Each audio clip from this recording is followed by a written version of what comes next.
Thank you, Chairman Van Drew, and thank you to our witnesses for being here today. Let me set the record straight. Obamacare is a complete failure. We are a decade and a half into the so-called Patient Protection and Affordable Care Act, a bill that was promised to the American people as a solution to lower health care spending. But patients have not been protected, and health care certainly has not become more affordable. Since Obamacare was fully implemented in 2014, health care premiums have risen 129%, over 3 times the rate of inflation during the same period. Additionally, premium subsidies have risen right along with the premiums. In 2014, subsidies cost the taxpayers $20 billion. In 2025, that number ballooned to $130 billion and $110 billion increase in 11 years. So if patients and taxpayers have not benefited from Obamacare, who has? Well, unfortunately, it's the large insurance companies. Since Obamacare was signed into law, the weighted average of health insurers' stock prices are up over 1,000%, far exceeding the S&P 500 during that period.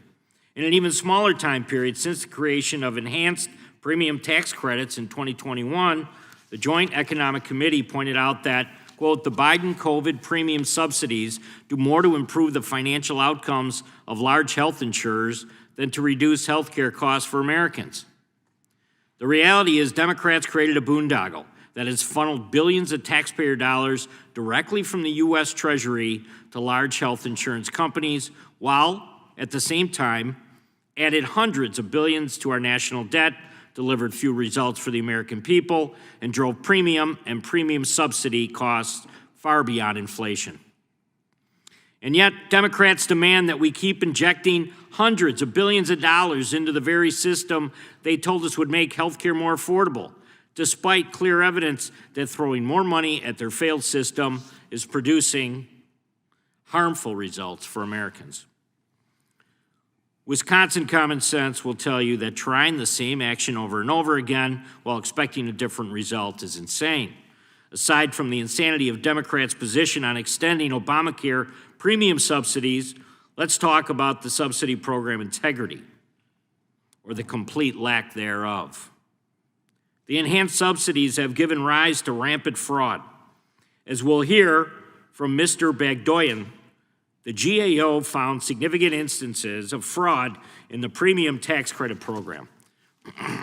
The system allows insurance companies to effectively get away with stealing from the Treasury.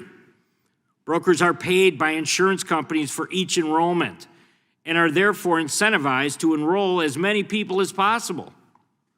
Whenever a person is enrolled or switches their plan, the health insurance company receives a subsidy, and the broker receives a kickback from the health insurance company.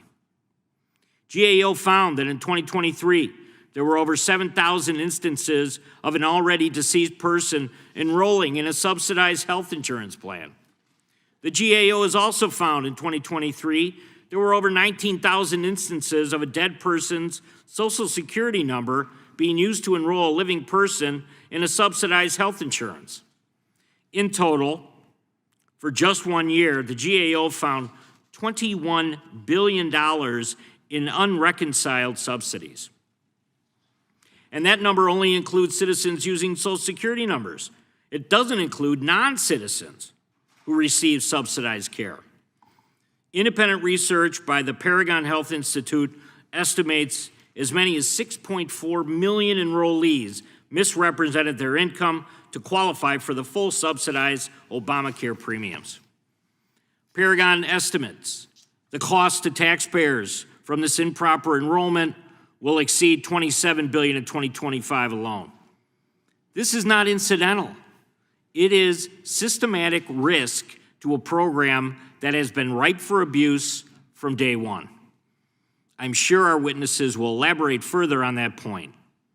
Thankfully, Republicans have taken action to combat this Obamacare fraud. In H.R. 1, Republicans ensured only U.S. citizens could receive premium tax credits. We also removed the cap on repayments to the federal government for excessive subsidies and added stricter eligibility verifications to ensure people do not receive generous subsidies before their eligibility is determined. Also, in June of this year, the Trump administration Department of Health and Human Services issued a rule meant to combat waste, fraud, and abuse in Obamacare subsidies. The rule would have gone into effect on August 25, 2025, but a Biden-appointed federal judge issued a stay that prevented most of the fraud protection measures in the rule from going into effect. The judge's opinion was legally and factually ridiculous. The Trump administration rule would have required individuals enrolled in fully subsidized plans to confirm their eligibility or pay $5, a $5 fee.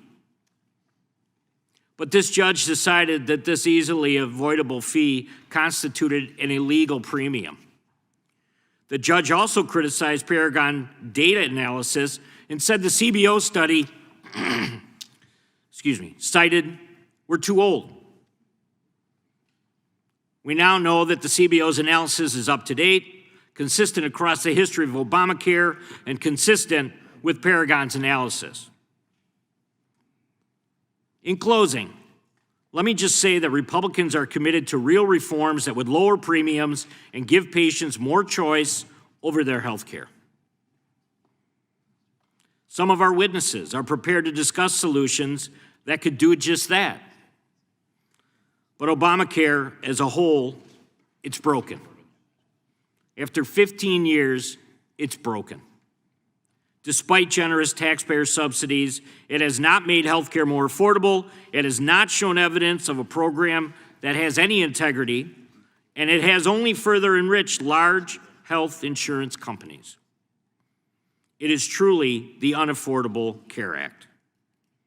Now is the time to wheel our healthcare system back into the operating room and perform surgery, not continue putting billions of dollars in useless Band-Aids on a failed system.